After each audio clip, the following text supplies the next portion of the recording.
टीपू सुल्तान अंग्रेजों के खिलाफ हिंदुस्तान में आखिरी उम्मीद थी और अंग्रेजों को इस खतरे का पूरा अंदाजा था, तो वो इसको खत्म करने के लिए 60,000 फौजी लेकर इसके किले के सामने आ गए और बमबारी करते करते वो जैसे ही वापस जाने वाले थे कि टीपू सुल्तान के गद्दार प्राइम मिनिस्टर आमिर सादे ने पूरी फौज को किले की दीवार से हटा दिया और किले से एक सफेद झंडा लहराया। एग्जैक्ट उसी मौके का अंग्रेजों को इंतजार था। वो पूरी फौज लेकर किले के अंदर आए और टीपू सुल्तान को मार दिया।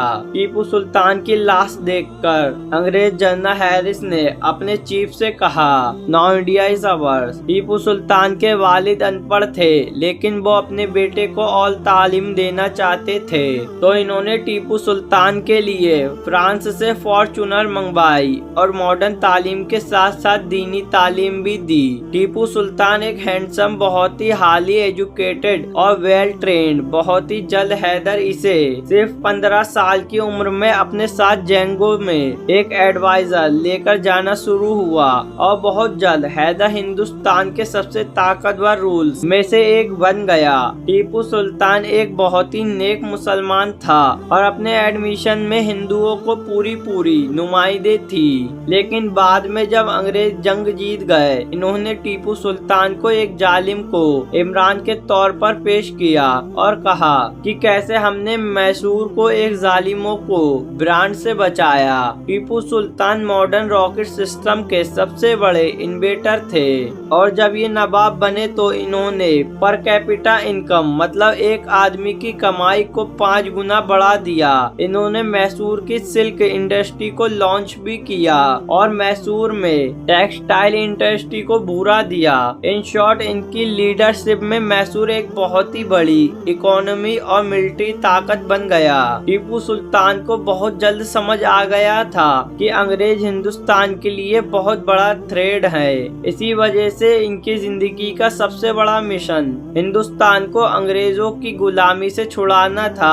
अब टीपू सुल्तान का प्लान बड़ा सिंपल था, किसी तरीके से अपने एम्पायर को एक मजबूत एम्पायर बना और किसी तरीके से इन जालिम अंग्रेजों को हिंदुस्तान से भगाओ। तो इसने पूरी दुनिया की लीडर से मदद मांगी, मुगल एम्पायर, चीन, फारसी, ओमान सबसे, लेकिन सिर्फ फ्रांस ने सपोर्ट करने के लिए कहा और इजिप्ट की जंग जीतते ही नेपोलियन ने टीपू सुल्तान को एक लेटर लिखा अपना सपोर्ट ऑफर करने के लिए।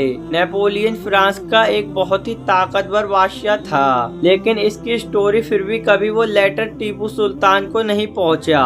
टीपू सुल्तान तक लेटर पहुंचने से पहले अंग्रेजों के जासूस के हाथ लगा और उनको पता चला कि नेपोलियन और टीपू सुल्तान इनको भगाने का प्लान बना रहे हैं और इन्होंने टीपू सुल्तान के खिलाफ एक बहुत बड़ी आर्मी तैयार कर और 5 अप्रैल 1799 को आगरे विद दी हेल्प ऑफ निजाम और मराठा 60,000 फौजी लेकर टीपू सुल्तान के किले के सामने आ गए। लेकिन टीपू सुल्तान के प्राइम मिनिस्टर वीर सादे को अंग्रेजों ने इस जंग से पहले खरीद लिया था।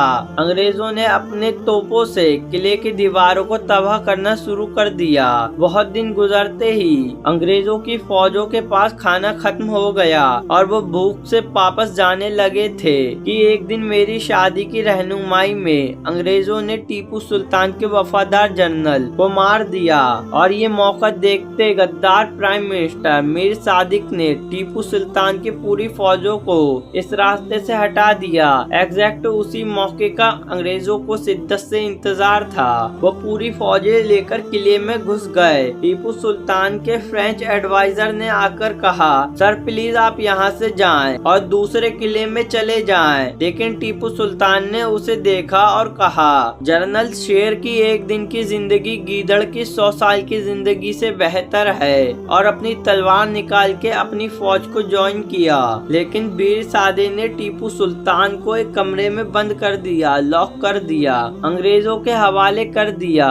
लेकिन इस गद्दारी का कोई फायदा नहीं हुआ, क्योंकि बाहर निकलने से एक मसूरी फौजी ने मीर सादिक को भी कत्ल कर दिया। मैसूर के लोगों ने इंक्लूडिंग बच्चे, बूढ़े, औरतें सब ने मीर सादिक की लाश को कब्र सी, उसके टुकड़े किए और एक जगह पर लटकाया। 2 हफ्ते तक पत्थर और जूतों से इसकी लाश को मारते रहे। आखिरकार नई ब्रिटिश गवर्नमेंट को इसकी लाश बचाने के लिए अपनी फोर्स भेजनी पड़ी। आज भी लोग इसकी मजार पे सिर्फ इसलिए जाते हैं कि इसकी कब्र को जूते और पत्थर मार सकें। टीपू सुल्तान को मार के अंग्रेज इतने खुश हुए कि इन्होंने पूरे ब्रिटिश एम्पायर को आज एक सेलिब्रेशन छुट्टी दे दी, क्योंकि टीपू सुल्तान अंग्रेजों के खिलाफ हिंदुस्तान की आखिरी उम्मीद थी। और इनकी वो तोप आज भी इंग्लैंड में रखी गई है। और इनकी शहादत पे अंग्रेज जनरल हैरिस ने अपने चीफ से कहा, नाउ इंडिया इज आवर, मतलब ये इंडिया अब हमारा है।